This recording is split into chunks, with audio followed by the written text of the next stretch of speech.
amigos do canal Israel no Caminho. Aqui quem vos fala é Miguel Malak, conhecido aqui em Beersheba, da onde falo, Beersheba, Israel, Mihael Malachi. Eu estou aqui com o meu amigo Rubens Shebarsky, lá do Rio de Janeiro. Oi, Rubens, tudo bem? Miguel Malachi, shalom, shalom a todos. Shalom. Hoje nós vamos falar da paraxá da semana. A paraxá é Vaishev, e habitou. Vem da raiz sentar, e habitou.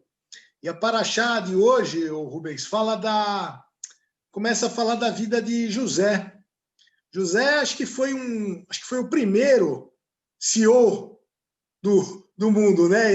Ele foi um administrador, um vice-presidente, né? O primeiro judeu que fez sucesso no mundo empresarial, né? Vamos dizer assim. E conta a história, começa contando a história de um manto, começa a história contando num manto, e também conta a história de uma relação de pai e de filho, porque Jacó amou muito a José, né? Então José era preparadíssimo, ele foi para o Egito e aconteceu tudo o que aconteceu com ele, porque ele era preparado. E só que acontecem as coisas nesse manto que os irmãos ficam com inveja, com ciúmes e vendem o José. Vocês já sabem da história, né? E ele é vendido. E por quê? Porque tem essa relação também do pai, que Jacó também. A Bíblia, Rubens, a Bíblia ela é boa por causa disso, né? Ela mostra. Eu imaginava assim esses homens, Jacó, Abraão, como perfeitos, super-heróis, né? Mas não, mostra os erros dele também, né? E são erros que nós cometemos. São erros que nós cometemos. São erros, por exemplo, essa questão de pai e filho, né? De não amar o filho, né? Ou fazer acepção, amar mais um filho do que outros. E os filhos, por outro lado, também não respeitavam também o pai, né? Rúben possuiu a concubina de Jacó, né? A esposa de Jacó, Bilá. Os outros dois desrespeitaram a palavra. Jacó tinha empenhado a palavra para o rei de Siquém, eles mataram todo mundo. Quer dizer, eles não tinham um respeito. E hoje em dia, a gente vê isso também, né? Uma falta de respeito de filhos para com o pai e falta de amor de pai para com o filho, né? Falta de diálogo. Essas coisas são muito tristes. A gente até já conhece e sabe e sente também essas coisas. E tem que ser diferente, tem que ser no amor de Deus, né? Mas ele conta essa história de José, dessa desventura de José, mas no meio tem um corte, tem uma aspas, que é a história de Tamar, de Judá e Tamar. Essa aspas que eu acho interessante, Rubens, por quê? Porque fala de Judá. José teve todo essa questão, né? Mas fala de Judá, dessa questão o filho dele se casar, ele se casa, e aí o filho dele, aí depois tem três filhos, na verdade. Aí o filho mais velho, casa com essa moça Tamar. Aí Deus não se desagrada dele e ele morre. Aí tem uma lei que o irmão mais velho tem que dar filhos, né, para a mulher, e ele pega e casa, né, o mais novo. Só que o mais novo não queria gerar filhos em nome do irmão. E ele fazia coisas que também foi desagradável a Deus, né? Inclusive o nome dele é Onã, né? Tem a questão do onanismo, né? Hoje em dia é esse o termo, né, que usa. E Deus não se agradou e também ele morreu. O Judá teve medo de enviar o outro filho, mandou ela para a casa dela. E quando morreu a mulher de Judá, ela se travestiu e foi para encruzilhada, né? Para esquina, vamos dizer, né? E esperou Judá, né? Esperou Judá para que ele pudesse fazer um filho nela. E foi interessante as coisas, ela pediu um penhor, e pela lei, depois ela ficou grávida, né? E pela lei, ele tinha que mandar matar ela, né? Pela lei vigente, né? Caso de adultério, né? E é muito interessante esse versículo que eu vou ler, que é o versículo que fala quando Judá reconhece os penhores, né, que ela traz, os penhores que ela traz na mão. Ele fala bem assim, e aconteceu que quase 3 meses depois deram um aviso a Judá dizendo: Tamar, tua nora, adulterou e está grávida de adultério. Então disse o Judá: tirai-a fora para que seja queimada. E tirando fora, ele mandou dizer a seu sogro: do homem de que são essas coisas, eu concebi. E ele disse mais: conhece, peço-te que esse selo e esse cordão e esse cajado. Foi as coisas que ele deu como garantia do pagamento, que ele depois enviou uma cabra e ela não estava mais lá, porque ela só fez isso por causa dessa concepção para que ele tivesse esse filho. E ele fala, e conheceu as coisas que ela tinha na mão, Judá disse: mais justa é ela do que eu. Portanto, não tenho dado a selar meu filho e nunca mais a conheceu. Ou seja, ela fez isso para continuar a linha de Judá, né? Essa linha. E a linha que vai até o Mashiach, né? É a linha que vai até o Mashiach, que veio de Judá e Tamar também, né? E ele fala, ela é mais justa do que eu. E isso que eu achei incrível, né? E a Bíblia mostra todos os erros, né? Por exemplo, aqui, ele conta com detalhes o que aconteceu. Aí depois, quando o José está na casa de Potifar, que a mulher de Potifar se insinua para ele e quer ter relações com ele, as pessoas falam, não, mas é que a Bíblia pode ter escondido. Não, ela é detalhista. E ele era um menino de 16 anos. Que juízo tinha José. Como era preparado, né? E a Bíblia coloca essas duas questões. O que você tem a dizer disso aí, Rubens? Olha só, meus amigos, eu já falou tudo o que eu creio que é importante, na minha opinião, em cima dessa paraxá.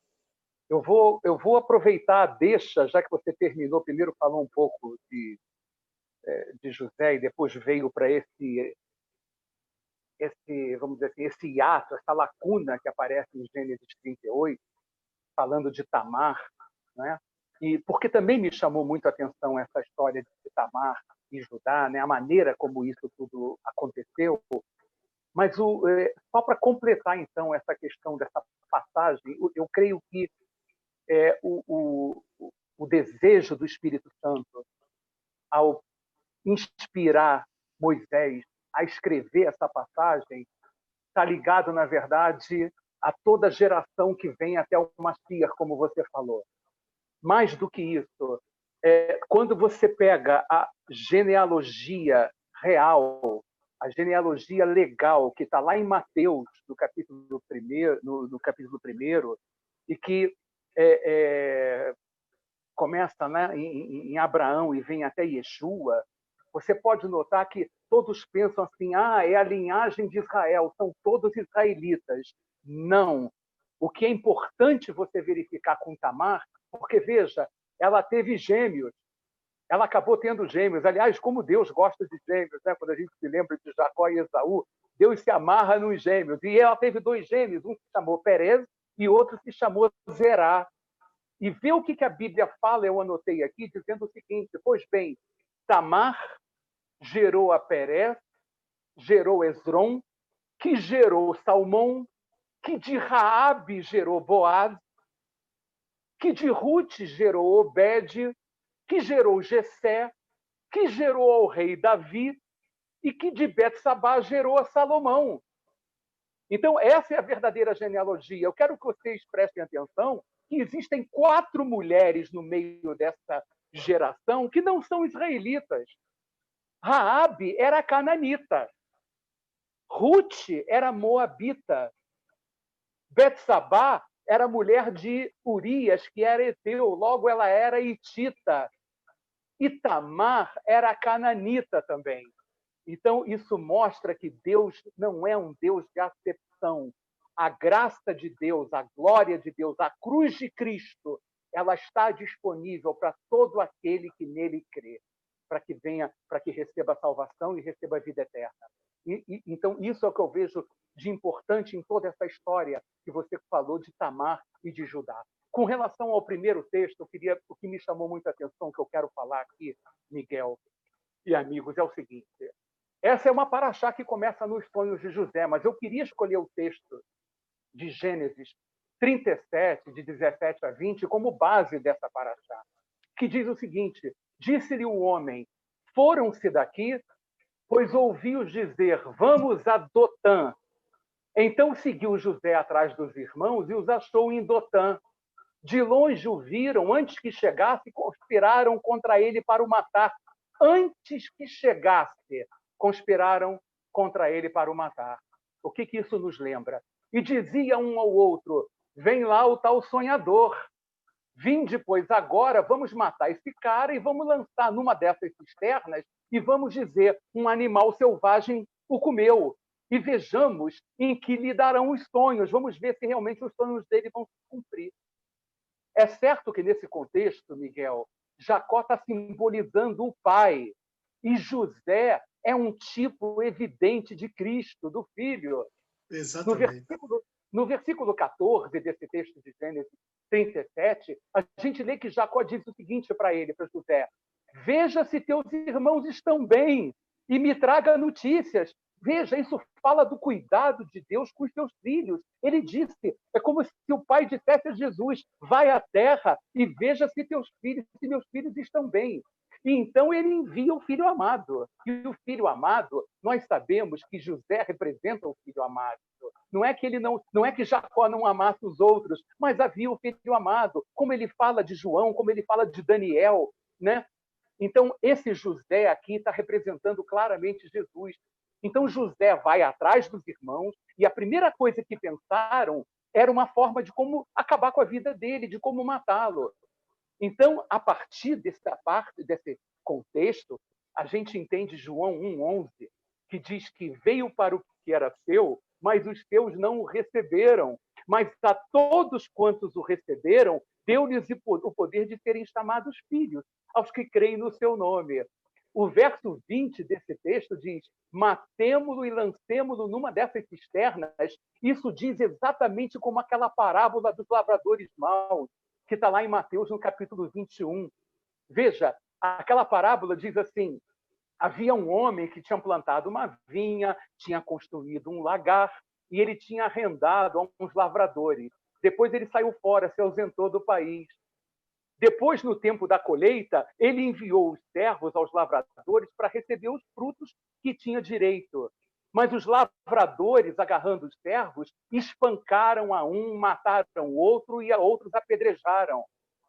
Então ele enviou ainda outros servos e aconteceu a mesma coisa. Mas, por fim, o que ele fez? Ele mandou o próprio filho e disse, ao meu filho respeitarão. Mas os lavradores, quando viram o filho, disseram entre si, esse é o herdeiro, ou seja, esse é o sonhador, esse é o herdeiro. Ora, vamos matar esse cara e vamos nos apoderar da sua herança. E agarrando, lançaram fora da vinha e o mataram. Quando, pois, vier o senhor da vinha, o que vai fazer aqueles lavradores? Responderam-lhe, fará perecer horrivelmente a esses maus e arrendará a vinha a outros lavradores que lhe remetem os frutos nos seus devidos tempos. Aí Jesus pergunta, nunca lestes nas Escrituras a pedra que os construtores rejeitaram? Esse veio a ser a principal pedra, a pedra de esquina, a pedra angular. Isso procede do Senhor e é maravilhoso aos nossos olhos. Portanto, vos digo que o reino de Deus vos será tirado e será entregue a um povo que lhe produza os respectivos frutos. Todo o que cair sobre essa pedra, e essa pedra é Cristo, essa pedra é Yeshua, essa pedra é a palavra, todo o que cair sobre essa pedra ficará em pedaços, e aquele sobre quem ela cair ficará reduzido a pó. Os principais sacerdotes e os fariseus, ouvindo essas parábolas, entenderam que era a respeito deles que ele estava falando. Em Gênesis 37, tem um texto, em versos 23 e 24, Miguel, que diz: mas logo que chegou José a seus irmãos, despiram-no da sua túnica, a túnica talar, a túnica colorida, de mangas compridas, que Jacó tinha dado a ele porque o amava demais. E tomando, lançaram na cisterna vazia. A cisterna vazia aqui está simbolizando a cruz de Cristo. É o que a gente lê em Filipenses, no capítulo 2. Tende em vós o mesmo sentimento que houve também em Cristo, pois ele, subsistindo em forma de Deus, não julgou como usurpação ser igual a Deus. Antes, a si mesmo se esvaziou. Aqui ele tirou a sua própria glória, deixou a glória com o Pai. Então, retirar aquela túnica colorida simbolizava Cristo sendo despido de sua própria glória, e a si mesmo se humilhou, tornando-se obediente até a morte e morte de cruz. Então ele foi lançado numa cova, numa cisterna, sem a glória do Pai. Em João 17,5, para terminar, diz assim: e agora glorifica-me, ó Pai, contigo mesmo, com aquela glória que eu tinha junto de ti, antes que houvesse mundo. O verso 28 de Gênesis 37 diz que José foi vendido por 20 ciclos de prata aos ismaelitas. E Jesus? Em Mateus a gente lê que foram 30 moedas de prata, para confirmar o que tinha sido lá escrito em Zacarias 11, no verso 12. Em Gênesis 26, 33 está dito: ele a reconheceu e disse sobre a túnica: é a túnica de meu filho, um animal selvagem o terá comigo. Certamente José foi despedaçado. Jesus foi despedaçado. Yeshua foi despedaçado para nos dar vida e vida em abundância. Então, eu creio que essa é a grande mensagem, na minha opinião, que a gente ouve a respeito do cuidado de Deus com os filhos, colocando no texto de Gênesis Jacó para simbolizar o pai e José para simbolizar o filho. É isso, Miguel. É muito como eu penso mesmo, que José realmente é uma tipologia de Jesus, né? E vem, perfeito, vem só confirmar o que você está falando, né? Que essa questão de Deus amar o mundo, né? E dar o seu filho para que quem nele crê não pereça, mas tenha vida eterna. É isso aí. Então, Shabbat Shalom, Rubens, Shabbat Shalom a você, meu amigo. Aqui se despede o canal Israel no Caminho, o canal que quer ver todo Israel no caminho, seguindo o caminho, conhecendo a verdade e recebendo a vida, e vida em abundância. Shalom.